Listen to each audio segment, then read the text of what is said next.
Hello అందరికీ, ఈరోజు మేము సందర్శించినటువంటి భారతదేశంలో అత్యంత గొప్ప కోటల్లో ఒకటైన గ్వాలియర్ ఫోర్ట్ ని మేము విజిట్ చేశాము. ఇది మధ్యప్రదేశ్ లోని గ్వాలియర్ నగరంలో ఒక పెద్ద కొండపై నిర్మించారు. ఈ కోటకి వేలాది సంవత్సరాల చరిత్ర ఉంది. అంతేకాదు ఈ కోట నిర్మాణం ఒకే ఒక రాజుతో మొదలైనది కాదు. చారిత్రక కాలం నుంచి అనేక రాజవంశాలు ఈ ప్రాంతాన్ని పాలించారు. అలాగే వారిలో గుప్తులు, తోమార్లు, ఢిల్లీ సుల్తాన్లు, అలాగే మొఘలులు, సింధియా ఈ రాజవంశాలందరూ కూడా పాలించారనమాట. ముఖ్యంగా రాజా మాన్ సింగ్ తోమర్ 1486, 1516 ఈ కోటని అద్భుతమైన కళా నిర్మాణాలతో తీర్చిదిద్దారంట.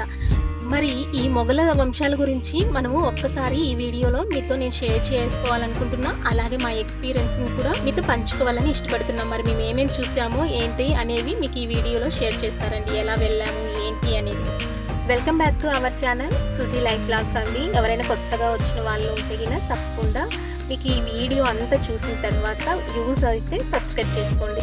మరి వీడియోలకు వెళ్ళిపోదాము. ఇంటి దగ్గర నుంచి మేము బయలుదేరి మేము గ్వాలియర్ ఫోర్ట్కి అయితే చేరుకున్నాము. ఇది బయట వ్యూ అన్నమాట. అలాగే దీనికి గేట్లు 3-4 గేట్లు ఉన్నాయి.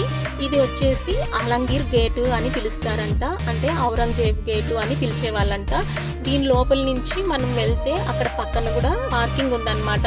ఇది కేవలం నడుచుకుంటూ వెళ్ళాలి అనే వాళ్ళు మాత్రమే ఇలా వెళ్తారు. ఒకవేళ నడుచుకోకుండా కారు లేకపోతే బైక్ అలా వెళ్ళాలి అనుకుంటే ఇంకొక దారి ఉందన్నమాట. దాని పేరు ఉర్వాహి గేట్ అని పిలుస్తారు. అలాగే ఇక్కడ చాలా గేట్లు ఉన్నాయన్నమాట. ఆనాడు రోజుల్లో శత్రువులు లోపలికి రాకుండా ఇలా పకడ్బందీగా ఇలా గేట్లు పెట్టుకునే వాళ్ళంట. ఇదంతా కూడా చుట్టూ వ్యూ అన్నమాట. లోపలికి వచ్చిన తర్వాత ఇక్కడ నుంచి మేము స్టార్ట్ అయ్యి లోపల మేము స్కూటీ తీసుకొచ్చాం కాబట్టి అక్కడ పార్కింగ్ చేసేసి వెళ్ళిపోతున్నాం అన్నమాట. మాతో పాటు మీరు కూడా చూసేయండి. అలాగే ఇక్కడ చూస్తున్నారు కదా, దీనికి ఒక గేట్ పేరు ఉందన్నమాట. ఇది బాదల్ గేటు అని పిలుస్తారంట. ఇప్పుడు మీకు ఇప్పుడు లోపలికి వెళ్తాం కదా, ఇక్కడ చూడండి మా చిన్నోడు ఇంకా లోపలికి కూడా వెళ్ళకనే ఇంకా తినడం మొదలు పెట్టేశాడనమాట. ఇది మ్యూజియం అండి. అప్పుడు కాలంలో రాజా మాన్ సింగ్ వాళ్ళ వైఫ్ కి ఆయన కట్టించినటువంటి గుజర్ మహల్ అని పిలుస్తారు. ఆమె పేరు వచ్చేసి మృగన్ అయినానంట. అలాగే ఇది చూసారు కదండి, ఇది స్కూల్ అన్నమాట. ఇప్పుడు పెట్టుకున్నారు ఇక్కడ. అలాగే ఇక్కడ పార్కింగ్ కూడా ఉంది. ఇది ఇలాగ మనం వెళ్తే లోపలికి ఇంకా కోటలోకి మనము వెళ్ళే దారి అన్నమాట. ఇదంతా కూడా చూడండి, చుట్టూ ప్రహరీ గోడలు, అలాగే చుట్టూ ఎంత పచ్చగా ఉన్నాయి అంటే చాలా పచ్చగా ఉన్నాయి. మేము వెళ్ళిండే రోజు కూడా క్లైమేట్ కూడా వర్షం పడుతుంది. ఇంకా ఇప్పుడైతే స్టార్ట్ అవ్వలేదు. మేము మధ్యలోకి వెళ్ళేసరికి వర్షం కూడా స్టార్ట్ అయిపోయింది. మాతో పాటు చూసేయండి. మేము ఈ చుట్టూ ఉండే వ్యూ అంతా చూసుకుంటూ మేము నడుచుకుంటూ వెళ్ళిపోయాము. నడవడానికి అయితే చాలా టైం అయితే పడుతుంది పైకి ఎక్కడానికి. అలాగే ఇది ఇంకొక గేటు. ఇలా వెళ్ళే కొద్దీ ఇక్కడ చూసారు కదండి, ఇక్కడ చూస్తే ఇక్కడ నుంచి మనకి పార్కింగ్ అనేది కనపడుతుంది అనమాట. మీకు ఇక్కడ వీడియోలో అంతా క్యాప్చర్ అయితే అవ్వలేదు, కానీ మీకు ఇంకా నేను చూపిస్తాను. వీడియో లాస్ట్ వరకు చూడండి. ఇక్కడ నుంచి మనకి మొత్తం గ్వాలియర్ సిటీ అంతా కనపడుతుంది అనమాట. ఎక్కడ చూసినా కూడా చాలా పచ్చగా అనిపిస్తుంది. అలాగే గ్వాలియర్ సిటీ మొత్తం అంతా కూడా కనిపిస్తుంది అనమాట. ఇలా ఇంకా మేము మధ్యలోకి వెళ్ళేసరికి బాగా వర్షం స్టార్ట్ అయ్యింది. ఇంకా అలాగే మేము అంబ్రిల్లా తెచ్చుకున్నాం కదా, దాంతో పట్టుకొని ఇంకా వెళ్ళిపోతున్నాం అన్నమాట.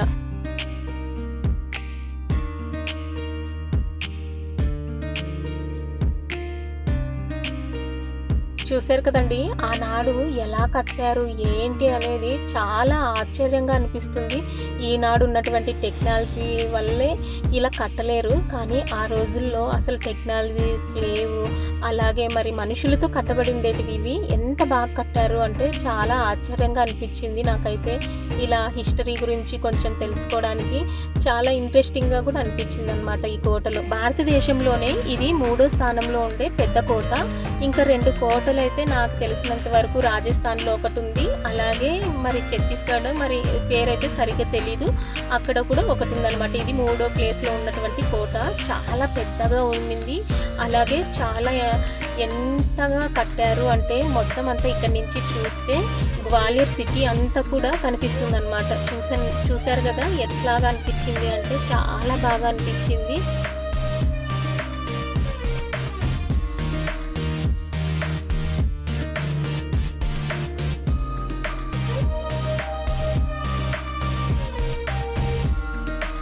ఇలా మనం రైట్ సైడ్ ఇప్పుడు తిరిగితే ఇక్కడ చతుర్భుజి టెంపుల్ అని పిలుస్తారంట. ఇక్కడ ఒక టెంపుల్ అనమాట. ఇక్కడ రాశారు కదా, ఇదంతా కూడా ఇలా మనం ఎక్కడికి వెళ్ళినా కూడా మనకి మ్యాప్ లాగా ఉంటాయన్నమాట. చూసారు కదండి, ఆ రోజుల్లోనే ఇలాగా కలర్స్ అన్నీ కూడా వేశారు. ఇప్పటికీ కూడా అలాగే ఉన్నాయన్నమాట. కలర్ షేడ్ అయ్యేది అలా అవుతా ఉంటాయి కదా, కానీ ఇక్కడైతే అలాగ అవ్వలేదన్నమాట. ఈ బ్లూ కలరు, గ్రీన్ కలరు, ఇలా చాలా వరకు ఇక్కడ జంతువులతో, అంటే జంతువుల బొమ్మలు అనేటివి ఎక్కువగా ఉన్నాయన్నమాట. ఈ కోట మీద ఆ రోజుల్లో ఎక్కువగా ఉపయోగించేటివన్నీ కూడా ఉన్నాయి. అలాగే ఇక్కడ చూసారు కదా, మేము విజిట్ చేసిండేది ఆగస్టు 16th రోజు అనమాట. అందుకే ఇక్కడ ఫ్లాగ్ కూడా ఎగరేశారు ఆగస్టు 15th. ఇలాగ ఉండింది వ్యూ అంతా కూడా చాలా బాగా అనిపించింది. ఆ రంగురంగులు రాళ్ళతోనూ అలాగే డిజైన్స్ అయితే నిజంగా ఎంత బాగా అంత పైకి వెళ్ళి ఎలాగ చేసింటారో అని ఆశ్చర్యం కలిగించే విధంగా అనిపించింది. మాకైతే చాలా మంచి ఎక్స్పీరియన్స్ అనిపించింది.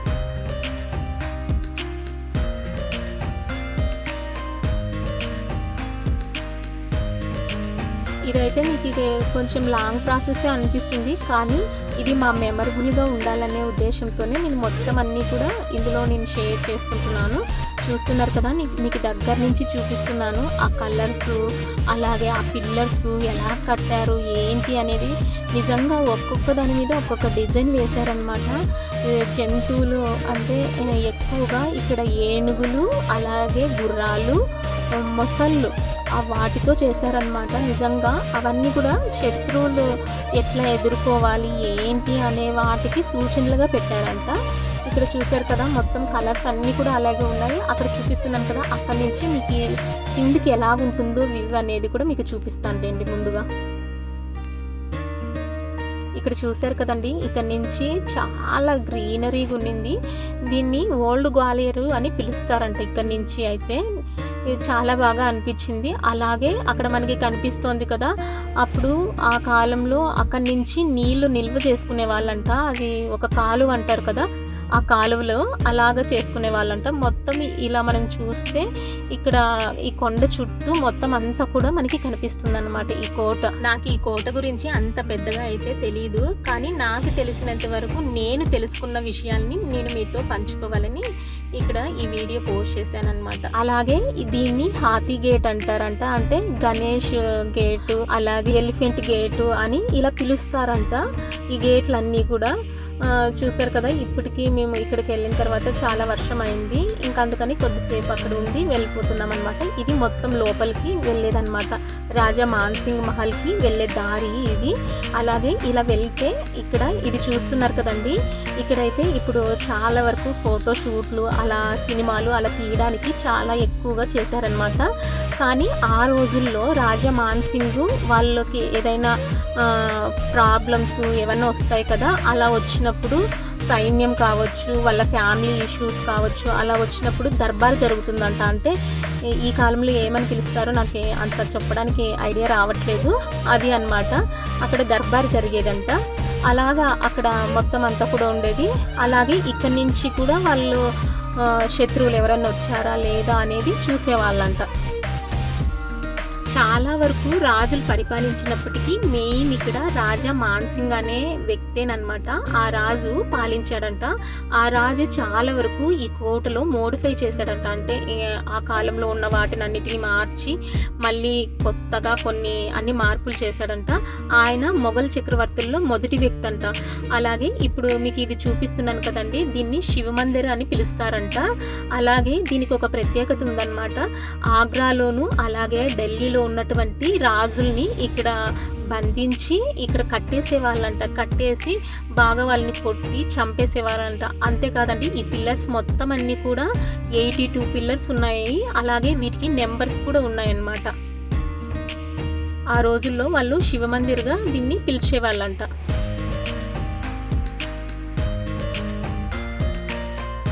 ఇలా వెళ్తే అక్కడ వీళ్ళు ఆ కాలంలో వాటర్ నిల్వ చేసుకోవడానికి ఉంటాయి కదా బావులు, అలాంటివి ఉన్నాయన్నమాట. ఇటువైపు లెఫ్ట్ సైడ్ వెళ్తే కనిపిస్తాయి అన్నమాట. ఇంకా మేము అదంతా కూడా వెళ్ళలేదన్నమాట. అవి బాగా వర్షానికి బాగా నాని అలాగ ఉండింది, అందుకనేసి మేము అక్కడికి వెళ్ళలేదు. అక్కడ కనపడుతున్నాయి కదండి ఆ చివర్లో, అక్కడ ఉందన్నమాట బావి. ఇది మెయిన్ వచ్చేసి రాజా మాన్సింగ్ మహల్కి వెళ్ళే రూట్ అన్నమాట. ఇది చాలా వరకు ఎక్కువ అనిమల్స్తో నింపబడింది. అలాగే ఇక్కడ వెళ్ళే దారి కోసము ఇక్కడ టికెట్ మనకి ఎదురుగా ఇక్కడ కనపడుతుంది కదండి, టికెట్ తీసుకోవాలి. ఒక్కొక్కరికి 25 రూపీస్ అలా కాస్ట్ ఉంటుంది. అలాగే దీని పక్కనే కొంచెం ఇలాగ పెట్టారనమాట. పెట్టింటే మేము ఇక్కడ చూసాము ఎంత కాస్ట్ ఉన్నాయి అంటే అన్నీ హ్యాండ్మేడే అన్నమాట. ఇవన్నీ కూడా చాలా కాస్ట్ అనిపించింది. మీకు ఒకటి చూపిస్తారండి. ఇది చూసారు కదండి పింక్ది, దాన్ని ఏమంటారో నాకైతే తెలీదు. అలాగే గ్వాలియర్ ఫోర్ట్ పిక్చర్ ఉంది కదా, అది 60 రూపీస్ అనమాట. అదొక్కటి తీసుకున్నాము. ఇదైతే నిజంగా మీరు దీని ప్రైస్ చూస్తే నాకు చాలా ఆశ్చర్యం అనిపించింది. దాదాపుగా 1200 అంటే 1300 అనమాట. మేమైతే టికెట్ తీసేసుకొని అక్కడ ఏం తీసుకోలేదు, తీసుకొని ఇక్కడ చెకింగ్ చేసేసాము. ఇప్పుడైతే మనము ఇక్కడ మాన్సింగ్ మహల్కి వెళ్తున్నాం అనమాట. ఇలా వెళ్ళి ఇక్కడ ఉంది కదండి, ఇక్కడ చూపిస్తున్నాను కదా, ఇది ఆ రోజుల్లో ఆయన రాజుకి సైన్యం ఉంటుంది కదా, అక్కడ వాళ్ళు ఉండేవాళ్ళంట. ఇప్పుడైతే దాన్ని మ్యూజియం చేశారంట. ఇది లోపలికి వెళ్ళడానికి ఉందన్నమాట. దీనికి 3 పేర్లు ఉన్నాయంట. నాకు సరిగా అయితే గుర్తు రావట్లేదు ఆ పేర్లు. ఇలా లోపలికి వెళ్ళిన తర్వాత ఇలా వెళ్తే అంత మొత్తం చాలా చీకటిగా ఉంటుందన్నమాట. ఇది అండర్ గ్రౌండ్లో ఉంటుంది. ఇది ఫస్ట్ ఫ్లోరు. అలాగే ఇలాగ వెళ్ళిన తర్వాత ఇక్కడ చూపిస్తున్నాను కదండి, ఇది వచ్చేసి ఆ రోజుల్లో ఇది వాళ్ళ టెంపుల్ అంట. అంటే పూజ చేసుకునే గదంట. బ్రహ్మ విష్ణు మహేశ్వర అని అలాగా ప్రతిమలు అంటే పెట్టుకొని చేసుకునే వాళ్ళంట. మళ్ళీ వాళ్ళు వచ్చిన తర్వాత రాజా మాన్సింగ్ వచ్చిన తర్వాత అవన్నీ తీసేపించి ఇక్కడ వాళ్ళు కన్వర్టెడ్ టు బెడ్రూమ్ చేసుకున్నారంట. అలాగే ఇక్కడ డ్యాన్సింగ్ అంటే ఆ రోజుల్లో నృత్యం చేసేవాళ్ళంట. ఇక్కడ మొత్తం అంతా కూడా వాళ్ళ రాణులు ఉంటారు కదా, అతనికి 8 మంది భార్యలంట. అందులో మెయిన్ వచ్చేసి మృగనైని అనే ఆమె అతని భార్య. మిగతా వాళ్ళంతా ఇంకా ఆ రాజుల్లో ఇట్లా రాజుల్ని చంపి రాణుల్ని పట్టుకునే వాళ్ళు కదా, అలాగనమాట. ఇది రాజుకి లైబ్రరీ అంట, అంటే స్టడీ రూమ్ అనమాట. ఆ రోజుల్లో లైబ్రరీ బుక్స్ అతను చదువుకునేకి అలా ఇవంతా కూడా వెలుతురు రావడానికి ఆ రోజుల్లో పెట్టారు. చూడండి ఎంత టెక్నాలజీ అనిపించింది. లైట్ కోసం పెట్టారంట. నాకు చాలా ఆశ్చర్యంగా అనిపించింది. ఎక్కడ చూసినా ఇలాగే ఉన్నాయన్నమాట. ఇది లోపలికి వెళ్ళి కూడా నేను వీడియో తీశాను, చూపిస్తారండి. ఇలాగా పాతగా ఉండింది, చాలా కాలం నాటి, అంటే దాదాపుగా చాలా సంవత్సరాలంట. తర్వాత మనము ఇలా వెళ్ళాము అంటే ఇక్కడ చూపిస్తారండి. ఇది 2nd ఫ్లోర్కి వెళ్ళే దారనమాట. ఇదంతా కూడా అండర్ గ్రౌండ్లో ఉంది. వెళ్ళేటప్పుడు చాలా జాగ్రత్తగా వెళ్ళాల్సి ఉంటుంది. చాలా చీకటిగా ఉంటుంది. అక్కడ కనపడుతున్నాయి కదండి, అవి లైట్లు పెట్టుకునే వాళ్ళంట. అంటే ఇప్పుడు దివిటీలు అంటారు కదా, దివిటీలు పెట్టుకోవడానికి లైట్లు. అలాగే ఇలాగ మనము స్టెప్స్ ఉంటాయి, అవన్నీ కూడా మనము దిగాల్సి ఉంటుంది చూసుకుంటూ. ఇప్పుడైతే మనం లైట్లు ఉపయోగిస్తాము. ఆ కాలంలో ఇవి హోల్స్ ఉన్నాయి కదా, బొక్కలు, అవి గాలి వెలుతురు కోసం పెట్టుకునే వాళ్ళంట. అలాగే బయట నుంచి వెలుతురు ఎక్కువగా రిఫ్లెక్స్ కొట్టేదంట. అలాగే ఇలా లోపలికి వెళ్ళిన తర్వాత ఇది 2nd ఫ్లోర్లో ఉన్నటువంటి రాణులు ఆ రోజుల్లో ఉయ్యాల కోసము ఇక్కడ ఉయ్యాలు వేసుకొని ఊగేవాళ్ళంట. అలాగే దీనికి ఇంకొక ప్రత్యేకత ఉంది. ఇది 50 సంవత్సరాల క్రితం అనమాట. అలాగ ఉండేవాళ్ళు. తర్వాత రాజా మాన్సింగ్ వచ్చిన తర్వాత ఆయన ఈ కమ్మీలు పైన ఉన్నాయి కదండి, ఇక్కడ చూపిస్తున్నాను కదా, ఈ కమ్మీలకి ఔరంగజేబు తమ్ముడు, మరి ఆ తమ్ముని పేరు అయితే నాకు అంత ఐడియా లేదు, కానీ అతన్ని ఇక్కడ బంధించి చంపించారంట. అలాగే ఇక్కడ ఆ కాలంలో ఇది కారాగారంగా ఉపయోగించే వాళ్ళంట. ఇది కొంచెం ఈ వీడియో అనేది ఇలాగ ఉంది, ఒక్కసారి అడ్జస్టబుల్గా చూసుకోండి. అలాగే మళ్ళీ ఇంకా మనం 3rd ఫ్లోర్కి వెళ్తున్నాం అనమాట. ఇక్కడ చూసారు కదండి, ఇవన్నీ కూడా రౌండ్ షేప్లోను, రెక్టాంగిల్ షేప్లోను, అలాగే డైమండ్ షేప్లోను ఇలాగ గాలి వెలుతురుల కోసం పెట్టుకున్నారు. పెట్టేవారనమాట ఆ రోజుల్లో. ఇక్కడ చూపిస్తున్నాను కదా, ఇవి మనం వెళ్ళే చోట చాలా చిన్నగా ఉంటాయన్నమాట, లోపలికి ఇట్లాగా ఎంట్రీవి. ఎందుకంటే శత్రువులు ఎవరైనా వచ్చినప్పుడు వాళ్ళని టక్కామని పట్టుకోవడానికి అలా పెట్టేవారంట. ఇది వచ్చేసి రాణి వాళ్ళు వెయిట్ చేసే గది అంట. ఇది ఆ రోజుల్లో రాజును కలుసుకోవాలి అన్నప్పుడు ఇక్కడ వెయిట్ చేయాల్సి ఉంటుందంట. అంతేకాదండి, మీకు ఇందాక నేను చెప్పాను కదా, అక్కడి నుంచి చూస్తే మనకి గ్వాలియర్ మొత్తం సిటీ అంతా కనపడుతుంది అని. ఇది మెయిన్ గ్వాలియర్ అంట. ఇలాగ ఇక్కడి నుంచి చూస్తే మొత్తం అంతా కూడా మనకి కనపడుతుంది అనమాట.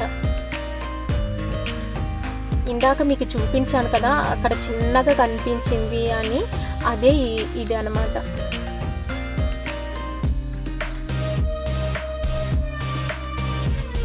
మొత్తం కొండ మీద నుంచి ఇలాగ ఉంటుంది. తర్వాత మేము 3rd ఫ్లోర్కి వెళ్ళాము, అక్కడ చూపిస్తారండి. ఇక్కడైతే ఇంకొకటి ఏంటంటే, ఇందాక చెప్పాను కదా శత్రువులు వచ్చినప్పుడు చాలా తొందరగా వాళ్ళని పట్టుకోవడానికి అని, ఇక్కడ మెట్లు కూడా ఒక్కరే వెళ్ళడానికి వీలు ఉంటుందన్నమాట.